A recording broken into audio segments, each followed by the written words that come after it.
Hey everyone, welcome to this week. This is usually our time for the weekly briefing, but we're calling this a webinar today. So I'm not going to call it the weekly briefing. I am going to call it a webinar because I'm going to address a specific topic and kind of set us up for the next quarter.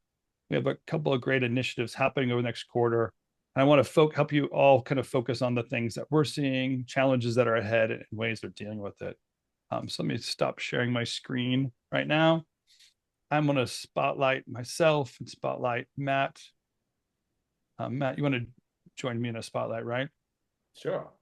Not Be afraid part of of the conversation with me. Appreciate that. Yeah. And if any of you have any questions, just raise your hand, throw in the comments as usual. We'd love to get the feedback, answer any questions as we go along. But welcome to this Wednesday and this special edition of the weekly briefing as we cover this topic.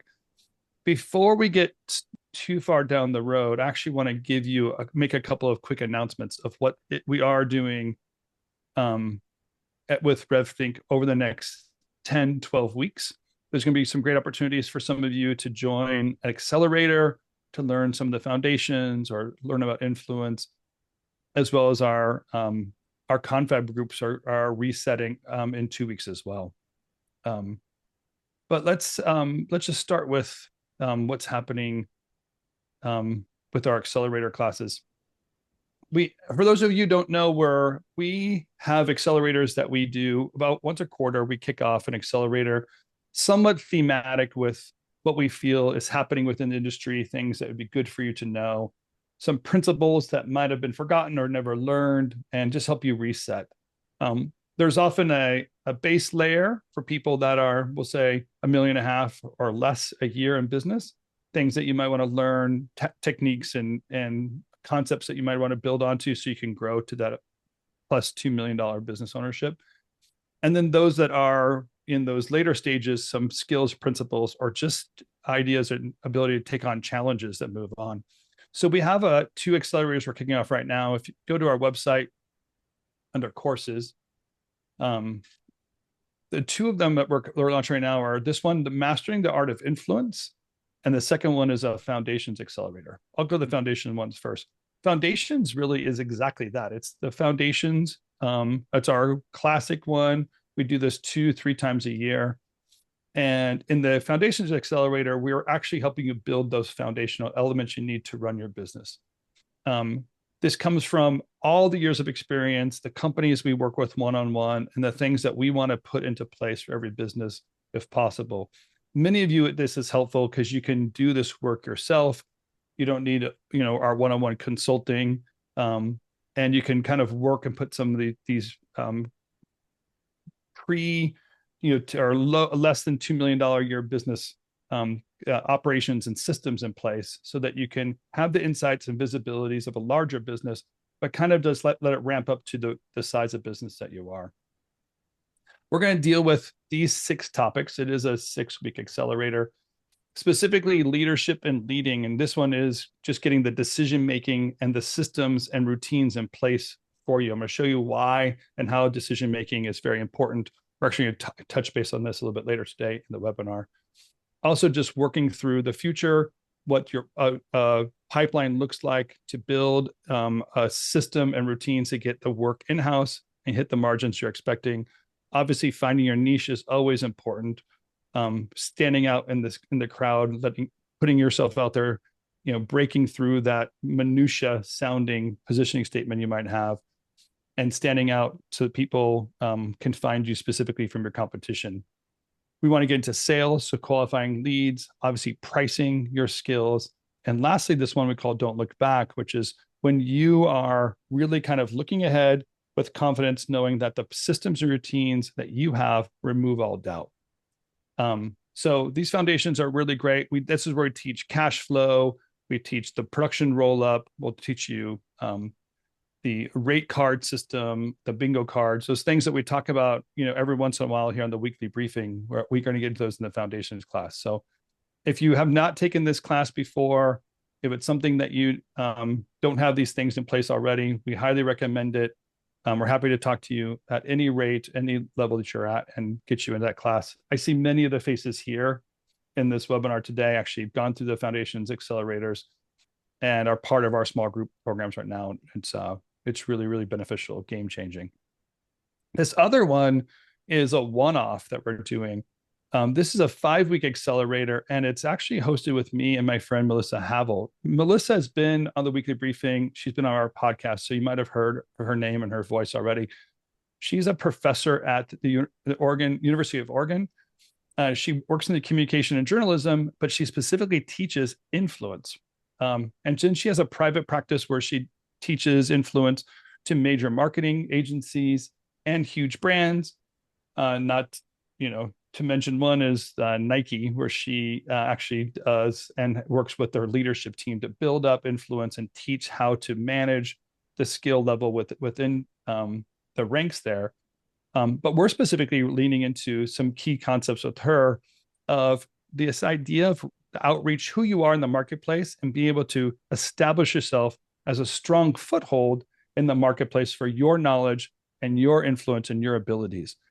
We want you to be able to understand what your clients are up against, understand what it takes to walk alongside them, to gain trust from them, and eventually handling some of their larger conflicts, which are higher value propositions. In today's world, we're dealing with more and more client changes than ever before. We have to solve their problems as well as our own problems as we get assigned work and work product. And we have to do this in our outreach when we're talking to the clients and explaining who we are and what we do for our clients. We have to do that sooner than later. And it's important to know this power of influence and what that means in an exchange and a dialogue between you and a future client or current client to understand and be part of that value proposition. So Melissa's going to help us come alongside that work with some work to get us that knowledge base we need underneath it, and then help us do some of that breakthrough that we need to for that outreach. So I'm really excited about that one. Today's marketplace is really crushing us in so many different ways, and that influence conversation and the work of influence to kind of break through and break away from the crowd and help clients solve their bigger problems is going to be a game changer. So lastly is our confab groups. We usually have two that are kicking off. I run one on Thursday morning. Joe Valentine runs one on Tuesday mornings. We haven't nailed down the Tuesday morning group yet, but the Thursday morning group, I'm actually going to cover the book by Jim Collins called Good to Great. And I'm going to actually talk about some of those aspects here today in the webinar. But if you don't know the book Good to Great or Jim Collins' work, Jim Collins is a researcher. He researches large corporations, looks at trends, what makes one business different from the other, and specifically what makes a business from going and becoming great. And Good to Great, he found out that it's the clients that faced the challenges were the ones that were able to elevate themselves beyond the competition. And I find it very timely because many of us are facing challenges. Our clients are facing challenges, kind of like we're talking about in the influencer accelerator. And I want to be able to process some of these principles that Jim Collins is talking about. So it's kind of a simple book to read. It's a little bit thicker than the usual books we put out there, but to process that together as a small group will be really great. And then I will be converting that into principles and practices for you and business ownership. So that will be one of the accelerators. And then confab groups, and then Joe will publish his. So in the next week or so, look out for that. Confab groups are very simple. They're monthly engagement. They're $300 a month. They're small groups. We usually have 10 to 12. I think this last group, we had like 15 people in our small group. And it's an open conversation. We share with one another. We create some collaboration within the rank, within the other business owners. And that sharing, I think, builds each other up and gets better results. Matt, you're running one too. You do one for the APAC group on Wednesday afternoons. Yes, that was great. No one wanted it to end. I think everyone wants to meet up, but we're all geographically challenged, and no one's going to fly out to Toronto to hang out with Phil. But one day we'll all meet somewhere. Yeah. We need that world headquarters we can all just kind of go to. We need to find that location where it's very simple. I vote for Mazatlan. I think that would be a great place to meet up or whatever. Okay, so those are coming up. We'll post them in community, write you emails and so on, but just look out for those because those are going to be the items where what we're covering today helps you kind of let the rubber hit the road with some of the big concepts we're talking about today. So we're talking Okay, about let's jump into the survivor blueprint. Oh, wait, sorry, Matt. Go ahead. uncertainty. I was just trying to lead you in, but you were there. Oh, sorry. Thanks for the segue. I appreciate the effort. Um, okay, so we need to address something. It's the elephant in the room. I'm going to address it direct on and be very honest about it. But one of the biggest things that we're facing right now is fear. Without a doubt, it's an epidemic within our industry. It's probably an epidemic within the world. There are crazy things happening. And I've heard all excuses of every kind of why people are being hit one way or another in business and life issues. But this fear thing that's coming in is kind of creeping in different ways. And for business ownership, it is taking on behaviors that I have not seen since the, like 2006 housing crisis. Even COVID for me didn't have the behavior that we're seeing now. And I think COVID, um, as critical as it was, the whole world was going through it. And we had this thought process, almost naive, that was only going to last a few weeks.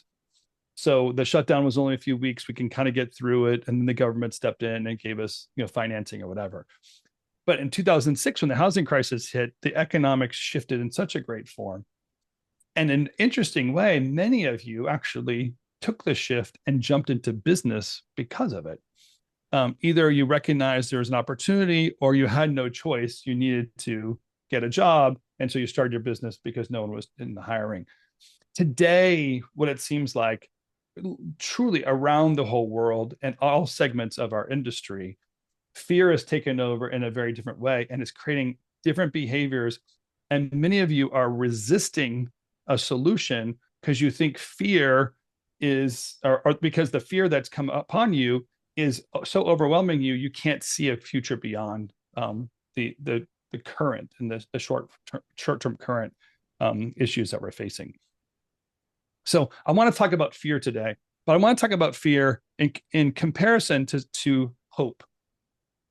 Hope is quite honestly like the antidote to fear. As you can imagine, hope itself provides motivation. It actually provides some resilience, especially in the face of adversity. But also it gives us a belief system that there's a better future that we can strive towards, and there are goals that we can accomplish. I think if we let fear take over, then all we are is in survival mode. And I've been on conversations with people that are asking me, like, can I help them do mergers in order for them to survive? It's almost like, let's just put our lifeboats together. Because maybe, if we put our lifeboats together, we could replicate a ship and then somebody will eventually come save us. Where a ship itself is like, it's lifeboats hang off of it, but a ship has a destination and it takes off from one port and it lands in the other and it delivers its goods. And you're not looking to attach to other ships. It'd be dangerous. So we're actually starting to change and have conversations and really compromise the goals that we had when we started our business and the goals that we have for our career for this short-term, inconvenience of our economy. I feel like a lot of people really love when I give them a perspective of people that are still winning, even if today you're currently struggling. And I'm not saying that the industry and clients' needs haven't shifted in a very short time that we have to respond to it, but the fear and hope factors are things that we have to learn to navigate. So fear and hope are what we're going to talk about. Here's where it all begins. It begins with anxiety. Anxiety is this emotional state that is in response to the uncertainty of potential future threats. So we are looking ahead at a technological change, let's say, and we can see that there's a potential future threat to the kind of work or services that we provide our clients. And because we can't really see beyond that threat, we begin to fall into anxiety. Anxiety is a stress response. And what happens within a stress response is there's a biochemical makeup that's taking place. And this biochemistry is shifting in our bodies, creating anxiety, reducing the ability to respond, and it builds up in us. it's actually pretty interesting. When I did some research about this thing, it turns out there are two actually major items. We know these if from biology. We have the prefrontal cortex, and that's the part of our brain where we make our decisions and have self-control. And then there's the amygdala, which is our fear response mechanism. And if you know how the brain works, lower down the brain hijacks items higher in the brain. So if your amygdala is triggered, it's actually hijacking your decision making and analytical responses, and it's taking over. And in biochemistry, when cortisol is in place, they find that the brain actually, the prefrontal cortex starts to shrink in people's brains, and the amygdala will grow. So there's actually biochemistry is actually not only hijacking it in our decision making, but physically it's changing our brain makeup and our brain sizes. I find that very interesting because one of the things I know that we depend on a lot as creatives is stress. The waiting for the muse to show up. We often like work our way through a process, but we're waiting for that aha moment. And it's often that we get ourselves into a stressful situation, either by just waiting till the last minute to get the work done, or putting ourselves closer and closer to bigger and bigger problems, that then the aha moment comes, and then there's a value proposition because we were able to find that solution at the right moment, find a creative solution under pressure. Our clients love us for us, they reward us, they pay us a lot of money, and then we go back to it. So I believe our creative brain actually functions a lot within these two areas, always looking for balance. And any business owner who deals with some stress knows that these things can take over and kind of get us into a funk. But I think creative entrepreneurs actually lean towards more of that need for a trigger, fall into the amygdala to do that work for us. And that fight and flight mechanism we have in our brain is where we're kind of finding our magic. In large stress, so like corporate stress, or in this case, economic or industry stress, now that brain is super triggered and we can't get ourselves out of it. So I'm finding truly the conversation I'm having more and more about today I'm dealing with these stress and trigger points and helping clients just find basic logic. So I thought it'd be helpful today just to share with you some of that logical stuff that I've been talking about. Here's where we have to begin moving ourselves away from that. Decisions. Decisions are where we start, where our failure points are, because we're not analyzing things properly. We hold back making decisions, so nothing's happening. That resilience from making the decisions, just putting our head in the sand, is allowing things to kind of bypass us or just wipe us out because we haven't laid off our team in time, or we haven't done that outreach to the client we knew we had to do outreach to, or we didn't follow up with something that we didn't quite understand, but our confidence has been hit. So we held back on that bold, creative approach that we usually step up in. We hold ourselves back because we don't feel the confidence we usually have, and we can't get to these decision points. Indecision absolutely is taking over our clients for sure. And it's kind of like being put on us more and more. Their lack of indecision has created these weird economic patterns of when they award projects and when they pay for projects, and how often they stop the projects and start the projects, and how often they ghost us once they give us those projects. Indecision's taking that on, and we have to move to a point where we can get to stronger decisions. So we have to move into an area where there are simple ways for us to know who we are, what we're about, and get there. So I thought I'd share with some of those ideas today. And it starts here with this book, Good to Great, like I shared earlier. I'm going to cover in my confab group. But in Good to Great, Jim Collins wrote about this concept called the Stockdale paradox. So the Stockdale paradox is based on Admiral Stockdale, who was a Vietnam prisoner of war. He's actually a prisoner of war, and the Hanoi Hilton, so that's one of the worst prisons to be in, for about 7 years. And during his 7-year time, he actually faced a lot of, imagine, brutal abuse to him. And a few times he even considered suicide instead of being broken and giving up evidence to the Viet Cong. So he was under extreme stress, but he survived. And in an interview with him, Jim Collins discovered this thing called the Stockdale paradox. And the Stockdale paradox goes like this. It's a quote from Admiral James Stockdale, and it says, "You must never confuse faith that you will prevail in the end with the discipline to confront the most brutal facts of your current reality, whatever they may be."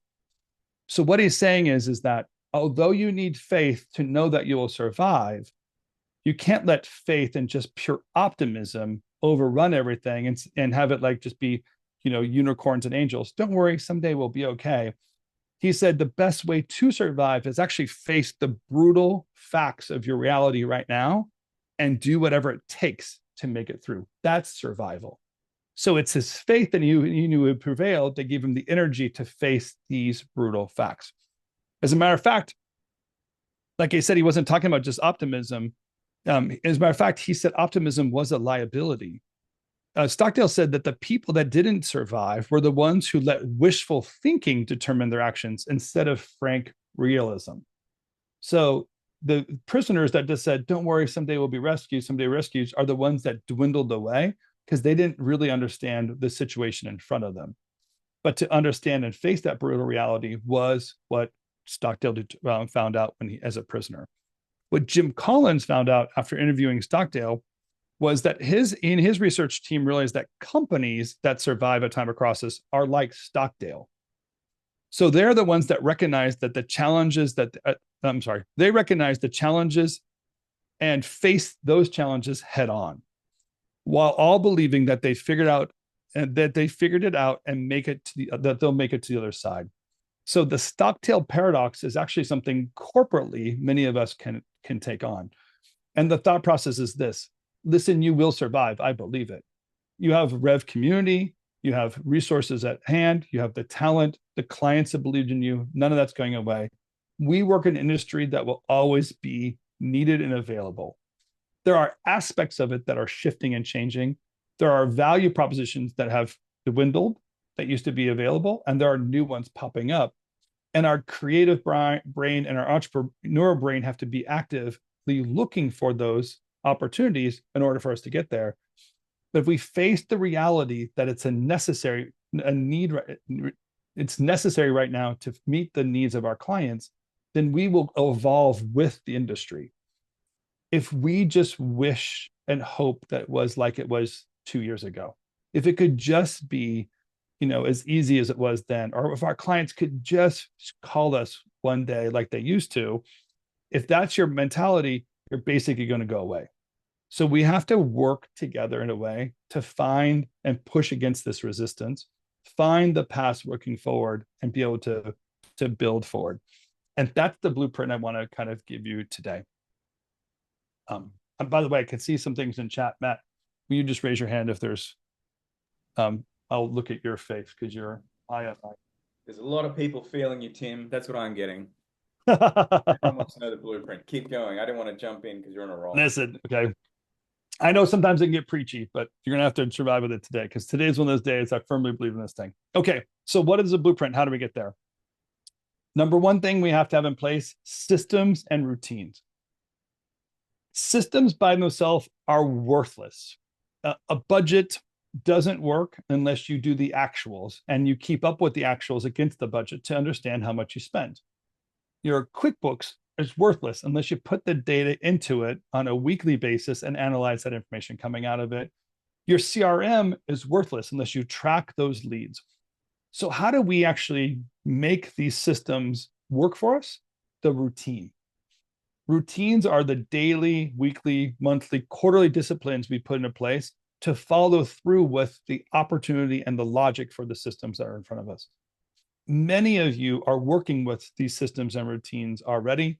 You might have a cash flow that we built for you, or might have a production roll-up where you can look at the budget, the actuals, and projected actuals moving forward and add that up to see what your final projected profit will be and start working your way into success that way. You have a rate card system or a factors report where you can see where your money went, but more importantly, where you want that money to go and determine where you're going to spend that money along the way. Systems are only great with the routine. Many of us really get distracted, especially under stress, under anxiety, under fear. And we feel like the best thing we can do is just go scroll LinkedIn a little bit more or go through Instagram and that dead scroll of Instagram looking for any hope that someone loves us and will find us out there. And we're just fishing and fishing and fishing without really any good bait. When the reality is you have revenue coming in, big or small, as much as you're used to, or maybe a quarter of what you're used to, doesn't matter. You have revenue coming in and you have to work with that revenue and make your company successful.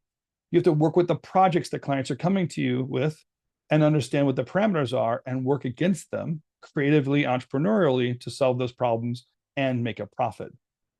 And we have to be able to do outreach, find those leads, qualify those leads. So we're not just saying yes to things that eventually lead us to failure because the rates aren't what they're supposed to be and the margins aren't really there. We basically have to qualify those leads and have a means and method to qualify those leads so that we can disqualify the ones that don't work and go back to finding the leads that work with us. And we have to do this on a regular process, a routine. So the number one step, the first step in our blueprint is the systems and the routines. Many of you in community, I see you're sharing a lot of the questions and answers that are out there.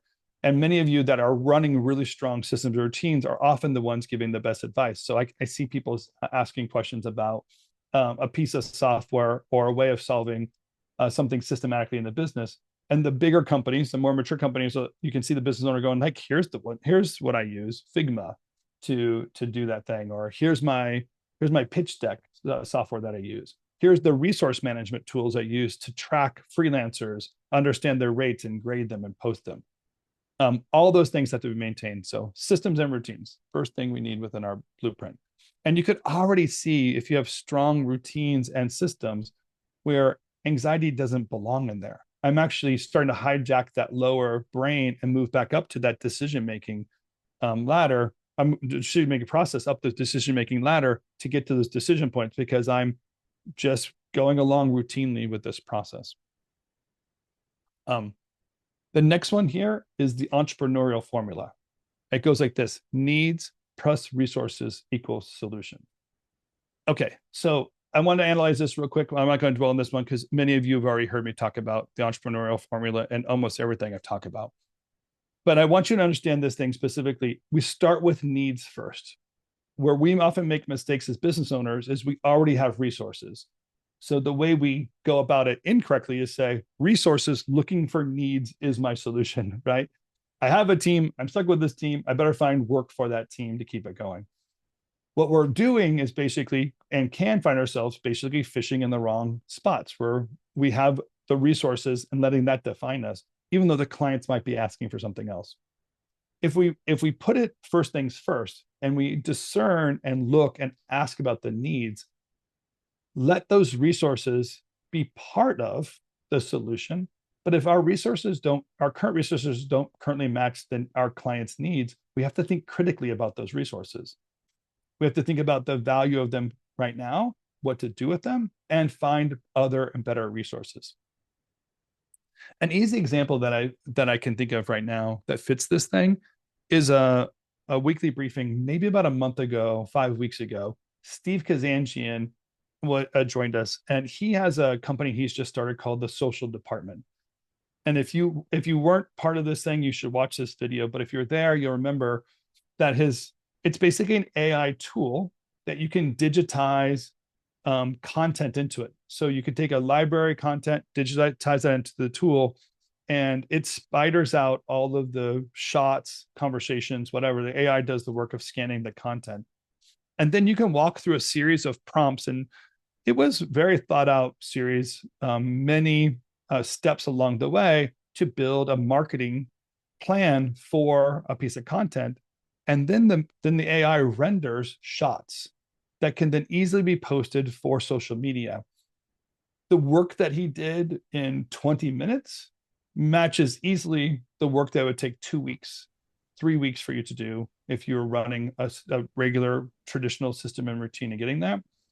And the resilience that is dropped or removed because of his system works so well that you can go out and post consistently on behalf of content for social media, Twitter feeds, Facebook feeds, whatever, and keep the super fans active about the content, opposed to what's happening right now in the marketplace where it costs so much, $2,000, $3,000 a post, that many of this old content does 1 or 2 posts a month.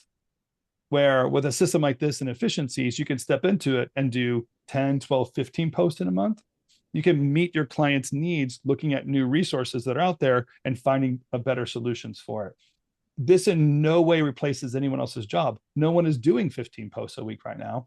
There's actually, he said, almost 500,000 pieces of library content untouched by social media.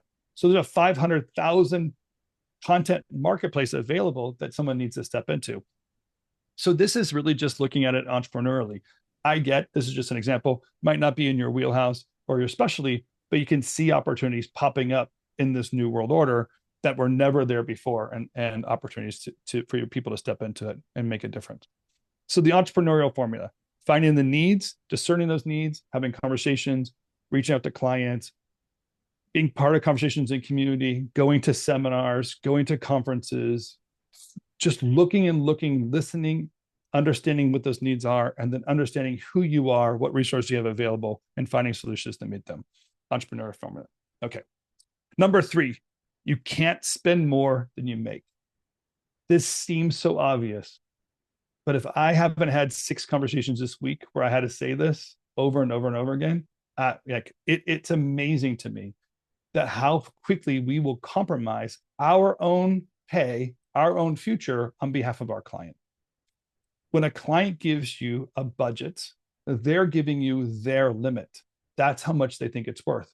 You have to find solutions and make your expenses be less than the money the client gives you.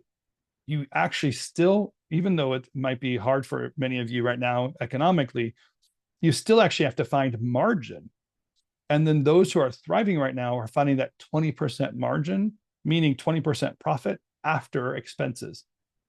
That might sound impossible to some of you right now because you're just squeezing things together trying to make the next payroll. But the reality is like, this is a possibility right now in the marketplace. And if you let the math itself determine a qualified project or qualified solution for your client, you're going to let that entrepreneurial brain come to work. You're going to see that the fear has to go away, and that higher brain is going to find the solutions. You're going to find very satisfied, and you're going to step into confidence. And this is just math. However much the client gives you, spend less than that. Simple. We have to be able to have systems in place to find that. We have to be able to analyze that, and we have to get our team all up to speed here. But please, please do me a favor. Don't hide costs somewhere. What I mean by that is many of you have people that are sitting around not doing something.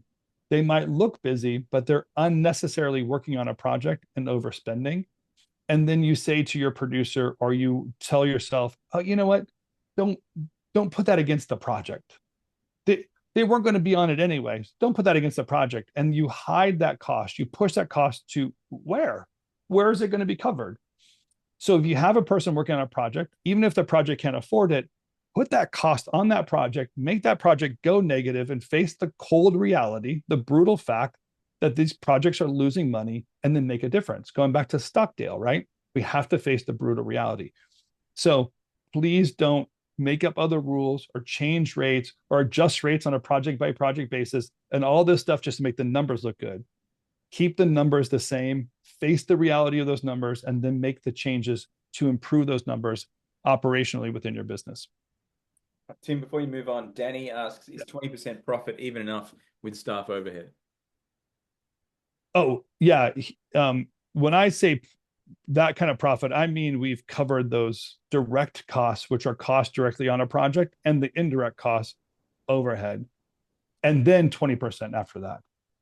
Not many companies are hitting that margin right now, but there are some that are doing it.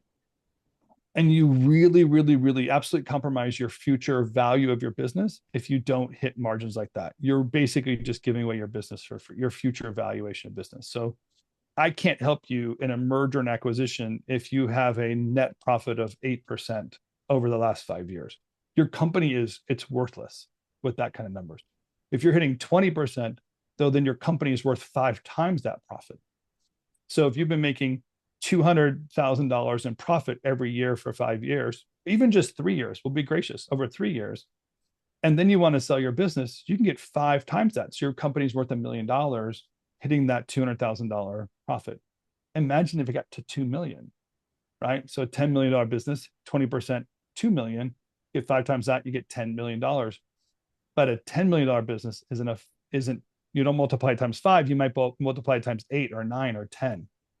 So those companies that are keeping those margins and then increasing the revenue are the companies that have a bigger exit. And we all have to know that that has to be part of your business strategy. Your exit strategy has to be part of that the long-term valuation of your business. Otherwise, you're just working for your clients and you never worked for yourself. So that's a really good question.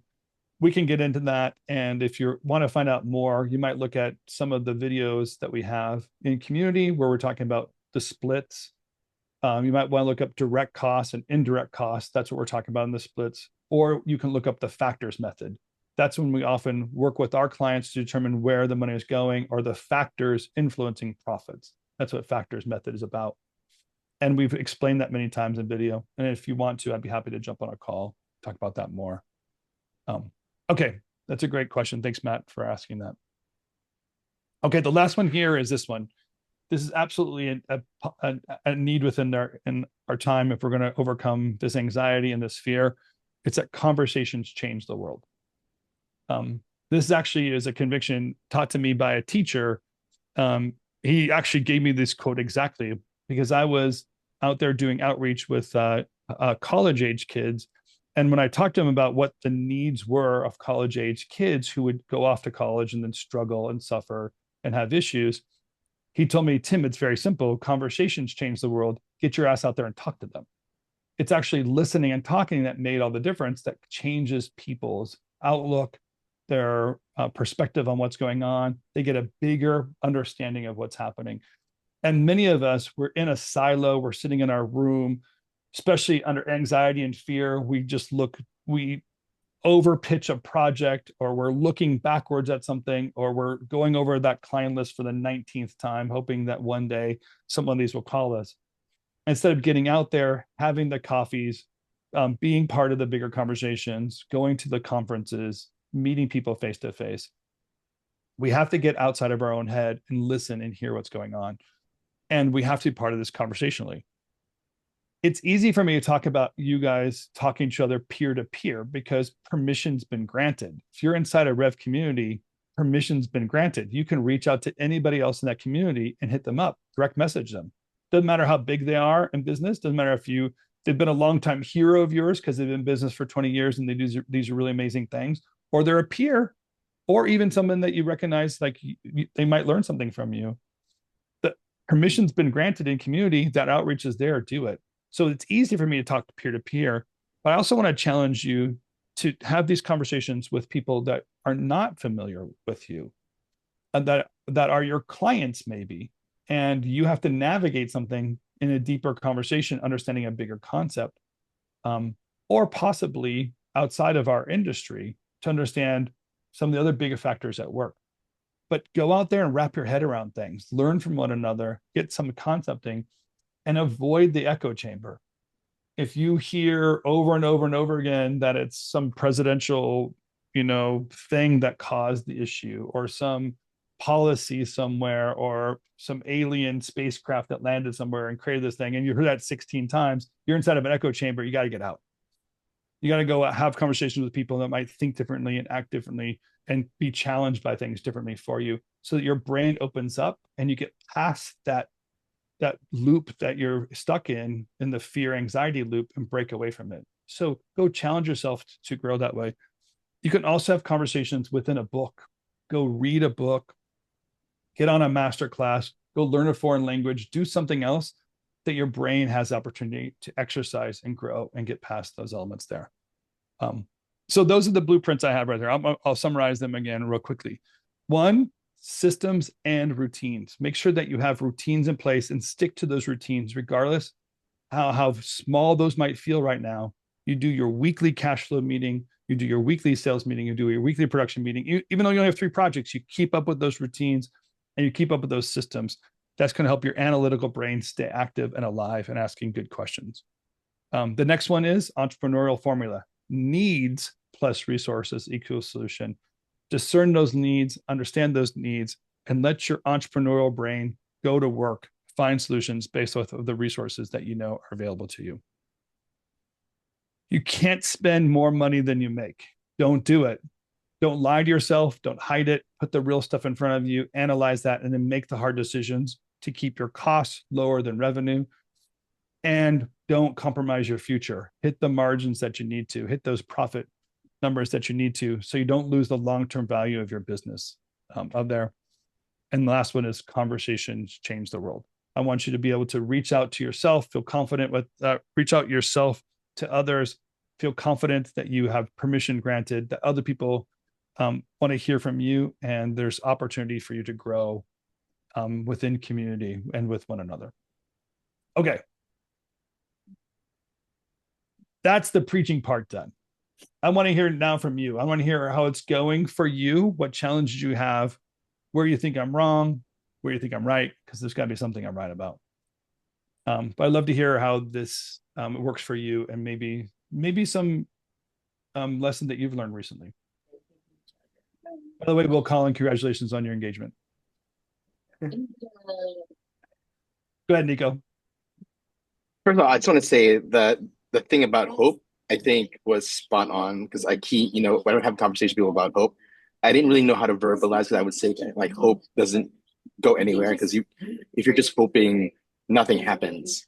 And I think just hearing how you framed it kind of helped me explain that further when I talk about hope will not get you anything. You're just sitting there passively waiting for nothing to happen. So, yeah. But it was nice how you're able to kind of verbalize it. So that kind of helps me when I have those conversations again. It's like kind of clear when I say like hope could be dangerous because it could lead to nowhere. Yeah, there's being a person of faith, you often get it in church groups, and people use this concept of faith in the place of wishful thinking. So they're basically, they're saying, well, I hope something's true someday, but they don't actually have true hope that there is a future or a plan for themselves. They're just wishing away their bad situation or guessing that something's going to be good, and they haven't taken any effort to actually solve their problem or find a stronger solution for themselves. When it comes to true hope, what you understand is that there's a plan bigger, there's something greater, and you will prevail. So the Stockdale principle, where he says, I know I will prevail, I know I will get out of this horrible situation, but then also faces the reality so he can, by building up strength and endurance and understanding. That's how we get there, facing the reality. But you know that you're not given anything stronger to struggle with than you can actually, what's the saying? There's nothing that you've been given as a burden that you can't prevail against. So some of us have stronger burdens that we know we have to overcome, and then we have to put those concepts in place, those practices in place to get there. So yeah, thanks, Nico. I agree. I think hope is, if we understand hope in reality, we can get there in a very, very intentional way. That's the right way of doing it. Yeah, I think Chris wants to say something. Yeah. Oh, you're on mute, Chris. Oh, you're on mute, Chris. Yeah, it also reminded me some of that Stockdale paradox about the I don't know if anyone's read the Stephen Pressfield's The War of Art, and that same idea of the amateur kind of just waits for inspiration, where the professional does the work and sits down and works through it, whether it's you're feeling it or not. And that seems like it's tough sometimes, because I know for me, I'm like, I don't feel like doing the work, but if I want to be the professional, I gotta face the resistance, is what he calls it, and find a way through. Yeah, and Chris, you're a person that inspires me, because on the personal side, I don't want to be, but like, you're professionally an athlete, and you have to work against resistance every single day. You're lifting things and swimming on things and probably look like a dork in the swimming pool because you're doing something more than the rest of the people in the sport are doing. But you have an intentional goal to be in the top 20 in your class. You want to be able to push against that resistance. That same understanding and practice is what we have to put together professionally, right? And not just get stuck in some doom scroll wishing something, but knowing, well, screw it. If resistance is the goal, I'm going to work against that resistance, gain some strength, and win. Where right now I might be losing. So, but the Pressfield quote is a great quote. By the way, excellent book. If you guys haven't read the War of Art, excellent. And he had a follow-up book. What was it called again? Like Do the Work or something like that. Yeah. Going Pro. Going Pro, yeah. that's what it is. Growing Pro is awesome because he talks about your shadow career, the compromise we have, and letting someone else determine our career in that one. So great reminder. That's another, maybe I have to do that in one of our upcoming groups too. Yeah. Thanks, Chris. It's an ass kicking you can keep in your pocket. Anybody else have any go ahead, Danny. Hey guys, I just wanted to say that as a person of no faith, I still think that to me, when I think of hope, I don't think of it as, I think of it as the opposite of pessimism, right? Like, assume that there's a way out, act as if there's a way forward, and then use whatever hardships happen as kind of like a tool to focus yourself.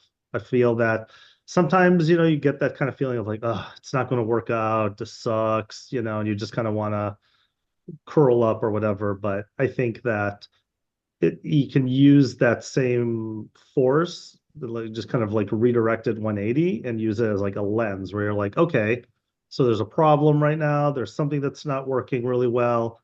All right, let me reevaluate what I'm doing. Am I doing it the best way? Am I even aiming in the right direction? And sometimes, we kind of just get used to doing what we're doing. We're just kind of going with the flow. And sometimes you need like a moment or an event or something to happen to kind of just be like, hold on, I've been doing this wrong the whole time. Or, I've been kind of, doing this with like one hand tied behind my back. Let me work to fix some core problems and let's see if this helps out. So Yeah. I don't know. That's at least how I like to approach stuff. No, I like what you're thinking too, because even if you just depended on your own experience, there's been times that you had to have hope that you could pass a class, get past a moment, find yourself a job, you reach out to that client.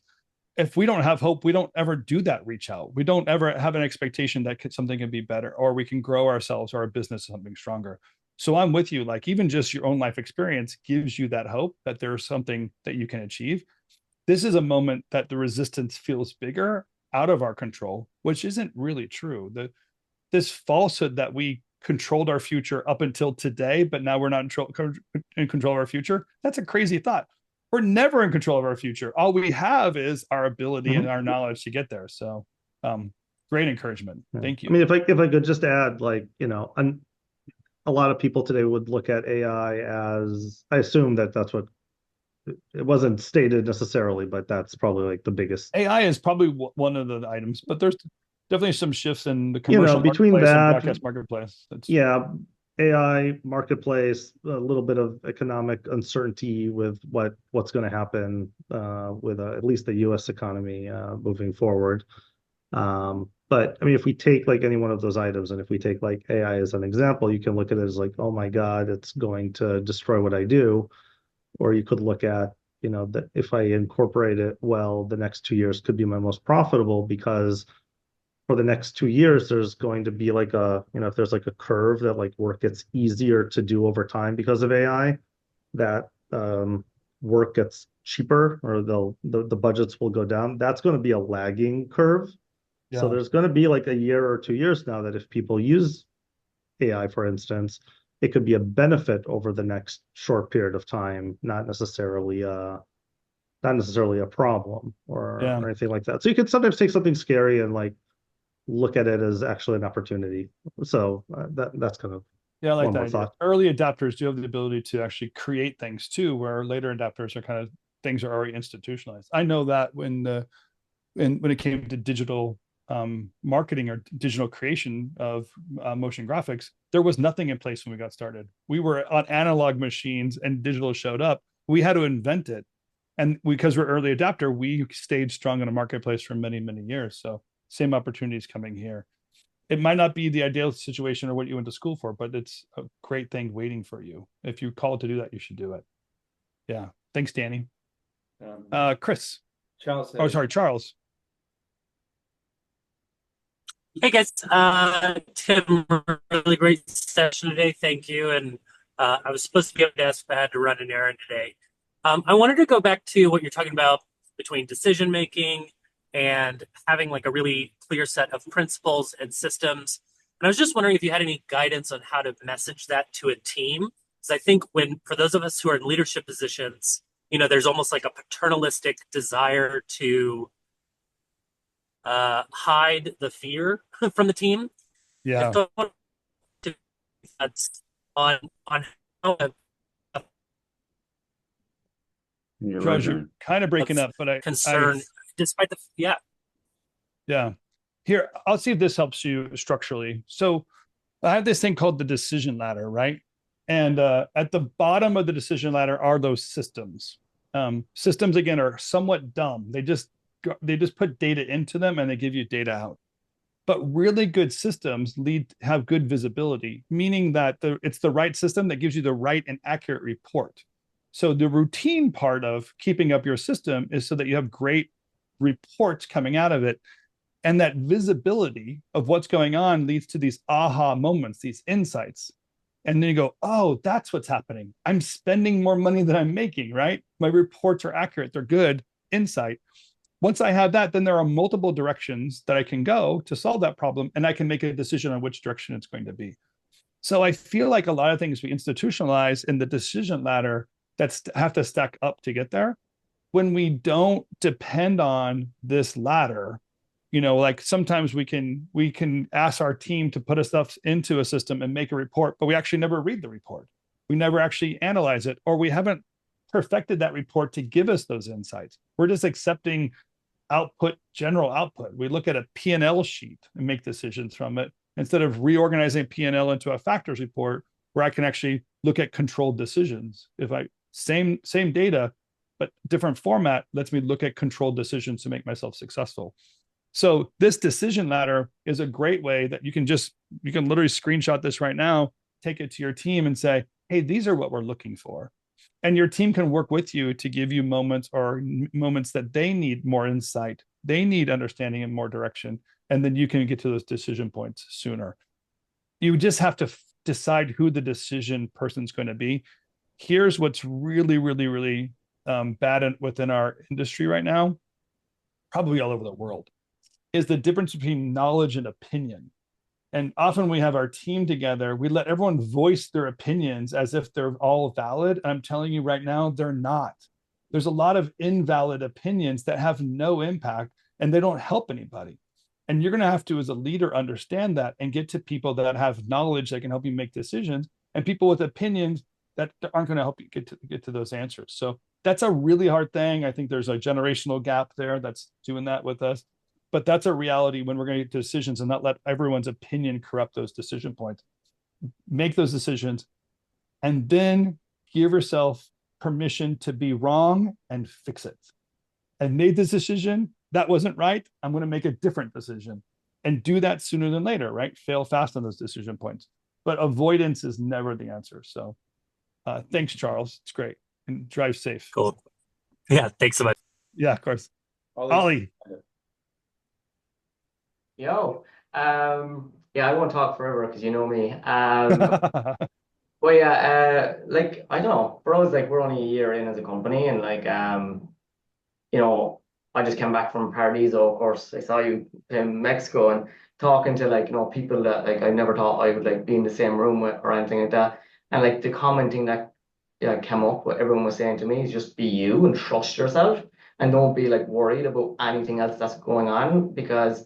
Like you said, with the fair thing, it's the same with us. I know we're only a year in and we're like the fresh company coming in and all that stuff. But like we're still fearful of like, oh, of course, if something's going to take over. But like, if you stick to your like, principles and what you want to do, you know, things will work out. And that's what we feel like with us. Because even like on social media for us, I went back to basics last week and I started like animating some circles and After Effects. I posted it up on a story, and then like someone said, "What is this? What is this? What is this animation?" And then the next day we're literally working on a job with that style that I was playing around with on social media. And it's just like that was me just going back to basics. And like I think it's just remembering why you're doing this is like, and we did maths like rekindle course there was like a few months ago, and like that helped a lot for sure because it helped us figure out like our tone of voice of like where we want to go and stuff. So like yeah, just I like honestly trust in yourself and don't give a shit about fair and just go with it. Is something I would recommend, to be honest. Yeah. By the way, if you want a secret, absolute secret, this is the best hidden secret. I promise you. If you go to a conference, bring Ollie with you, because the luck of the Irish is with this little guy. I don't know what it is. I don't know what's happening, but holy crap, he starts more conversations than anybody else I know. I think it's the friendly face and the little accent that you have. But you opened up so many doors. It was awesome to watch you last week. And that idea of conversations change the world. You just got into those conversations. You were welcome into, no matter who was talking, no matter what the rank were, you were welcome into it. You were appreciated for that stuff. So really, really great. I think you figured out that part of it, and you can now see just the crazy benefit of having those conversations, making those connections. Honestly, it's just like even I came back and I was like, everyone asked me like, "Oh, how did you talk to these people?" And I was like, I was just being myself. That's it. Just be yourself. Don't try to be like Buck. Don't try to be like this. Just be yourself and then see what happens. And Yeah.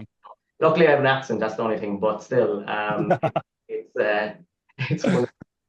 Just wear clothes with shamrocks on it, because that's what I think that was the answer to it. Yeah, too. I was like, I was talking about. I got a pot of gold, and that would have been even better. That's great. Thanks, Ollie. Matt Packwood's got his hand up. Matt. Hey, Matt.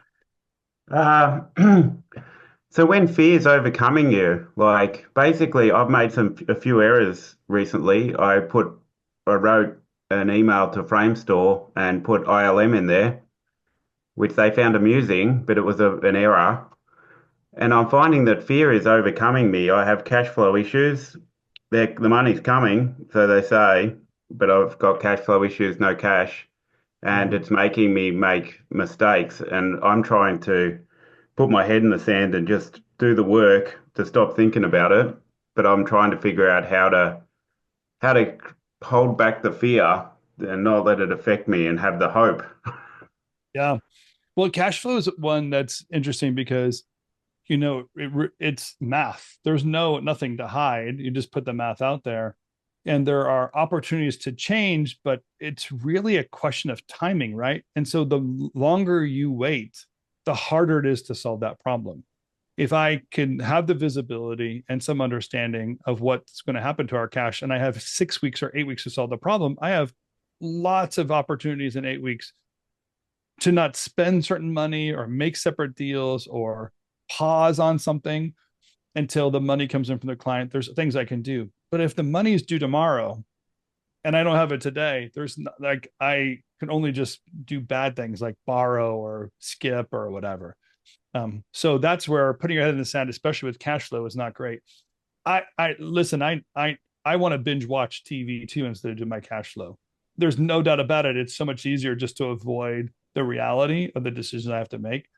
But the minute I touch my savings account, if that's a reality check, then I want to make that savings account problem happen sooner than later, right? I want to have that resistance in my pipeline as fast as possible, so I'm paying attention and I wake up to it. If I also say, some people will say like, well, I can burn through all my cash and my line of credit, and then I'll wake up to the problem once I'm totally resistant. Like that's a bad rule. You should have a rule that says the minute you have to touch your line of credit is the minute you better wake up and start making critical decisions, because you're spending money you don't have. So those are issues that we have to just tell ourselves and wake up to that reality and put it there. But here's also the good news. If you run cash flow, you also find a solution in the future, because it's in the timing that we also gain the pieces and create savings and can grow the business.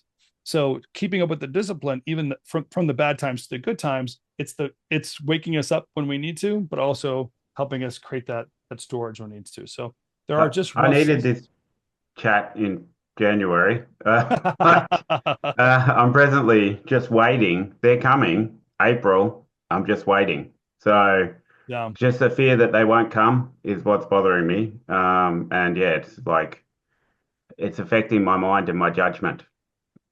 Yeah, So we got to get out of that headspace. Go have those conversations, talk about it, or go find another solution. If you're waiting for one to show up and it's going to solve everything, go find 4 more like that one. So then that one doesn't become such a big whale anymore. Like, okay, yeah, whatever. I can't trust that one. They're dead to me. I better go find something else and get out there and do it again, you know? all right. Thanks, Tim. You're awesome, Matt. Good to see you. Yeah. Anyone else? This has been really great, by the way. I appreciate you all for sharing. Oh, Ashley Kohler. I see you raising your hand. Hi. Hey. I want to make Matthew feel a little better, actually, because Tim, you know how long I've been running the factors and doing my cash flow weekly and all those things. I don't want to bring the room down because I know we're at the end of the meeting or past, but it's been a strange last 6 months for us because I've never seen clients at all these levels not pay on time in the way that it's happening in the last 4 to 6 months, especially this year in particular. And I hear everything you're saying, and we are used to being able to really project out based on our invoicing, and we have long arc projects and all these things. But I have Disney, big tech companies. We have 5 clients right now. 4 out of 5 are paying whenever they want to. We can have terms of 30 days, 60 days. Most people are forcing us to in writing. They don't pay a month. Some are paying a month late, weeks late. The only person that's paying us on time in the last 4 months, 6 months is a very small local, like a regional marketing company, and they pay on time. Yeah. But these huge companies that we have big contracts with, I can't count on the cash flow. So I feel like, Matthew, you're not wrong here. I think this fear that you're describing has set into big companies, really big companies, and they're holding on to cash in a way that they didn't used to do. And for us, it makes it so unpredictable. So I am dipping into resources that I never have had to dip into before because the due date for something will come. I have outlaid tons of cash to get us quick turn pitches, quick turn creative, things that they need really fast out the door. And 60 days later, when I'm sort of ready for that money to show up, it doesn't. When I write about it, they respond with, "Thank you for your patience. We'll look into this."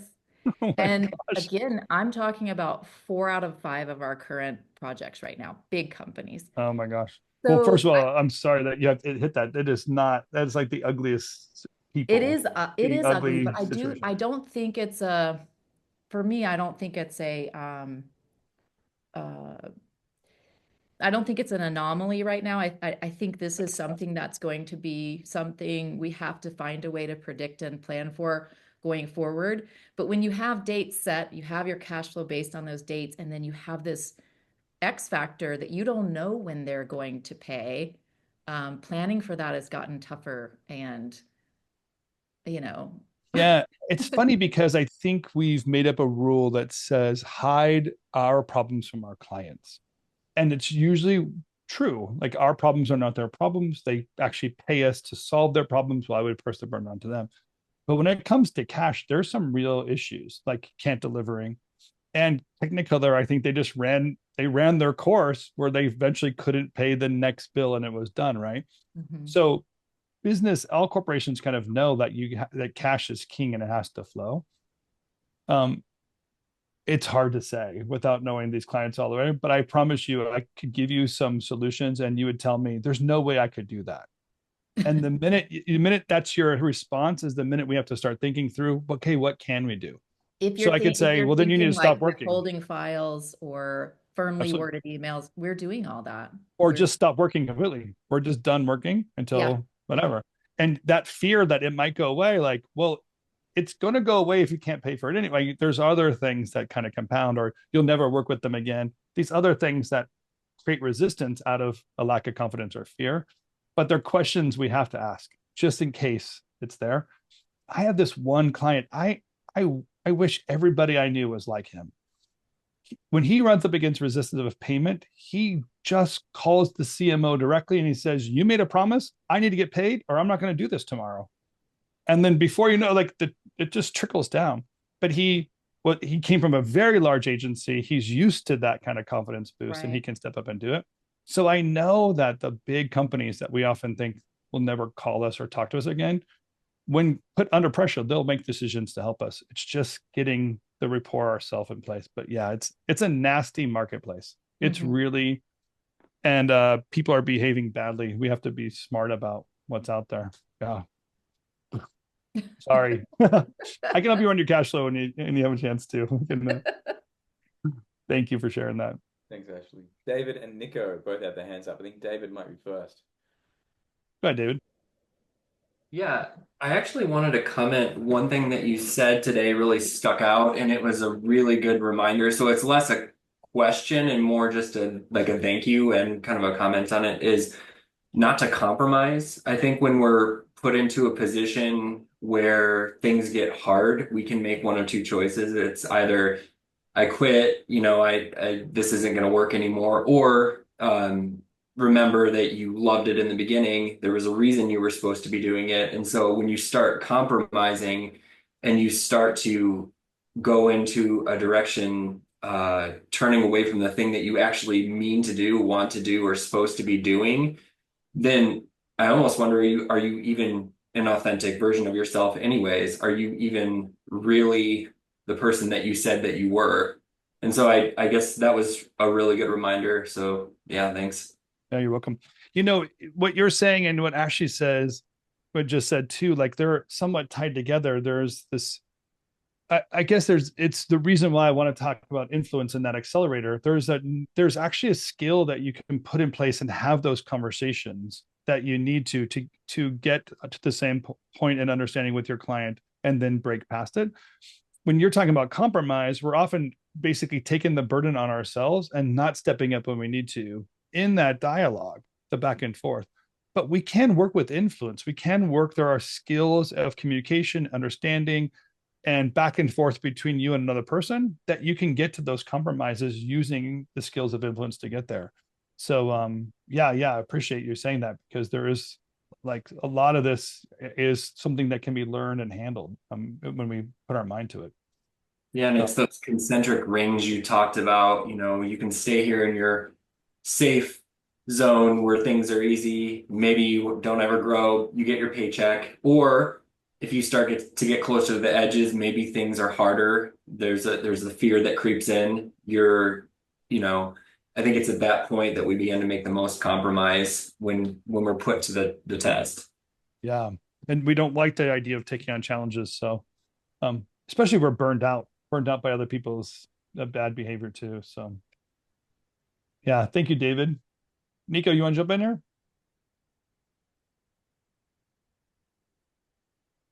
Yes. No, I just wanted to echo Ashley, because that's also what we're experiencing 100%.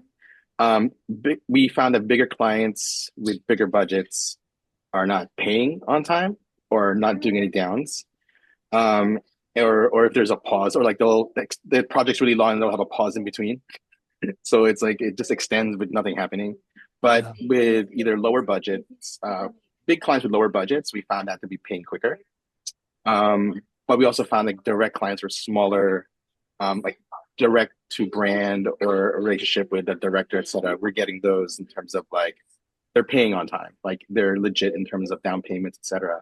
So there is like this weird shift happening where, if you have a direct relationship with someone, even like a smaller brand, they tend to pay quicker. But the big brands, it's like big budget. It's just like, good luck. Yeah, and the pause is the worst because there's no threat against the pause, right? Like they stopped you didn't stop them. What are you going to say? Okay, well, we're going to quit. No, that's what a pause means, and they're not paying you. So that's where you have to kind of start working the ranks. this is where contractual things come into play. This is where some of that, like, it's not a bluff. It's like these really nasty things we write into our contracts, like cancellation clauses. You might have to exercise those. It's not worth closing your entire business because there's a bad actor. There are other corporations that you can go and find, but that can be very, very nasty at times. So yeah, I know indecision and these weird like start and stops are really, really, really causing a lot of havoc right now. Thanks, Nico.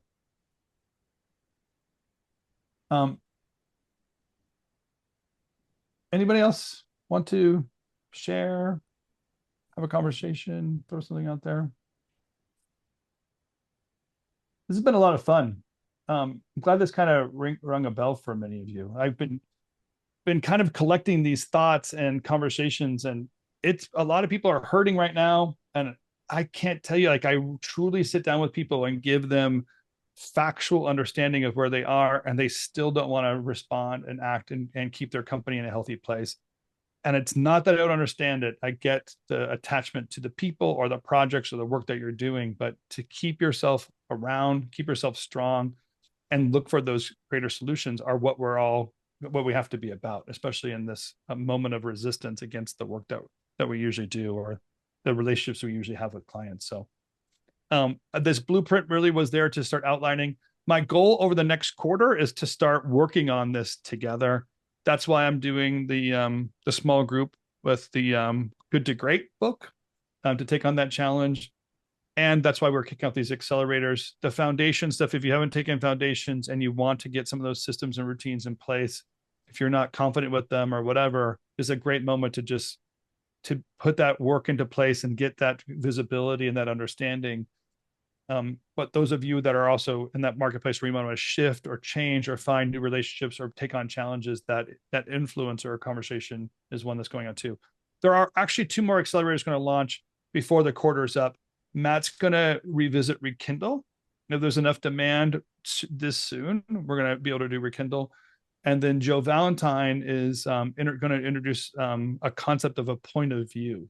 So before the quarter is up, a point of view conversation is one that would help you in the marketing or sales conversations too. So keep your mind and ears and eyes open for that as well. Yeah.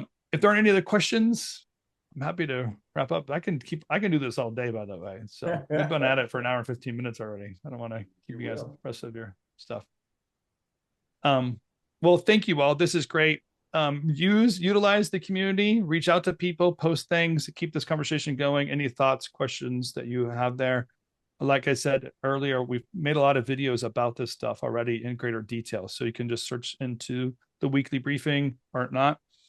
And by the way, I should announce that we actually have an app to get into community easier. If you go to the app store, whatever app store you like to go to, and you search for RevThink, there's a RevThink app that launches straight to community. So you can get off of the desktop and just use the web-based stuff. I really love this web-based platform, by the way. It's easier to use. I'm finding I'm more attached to the conversations because of it.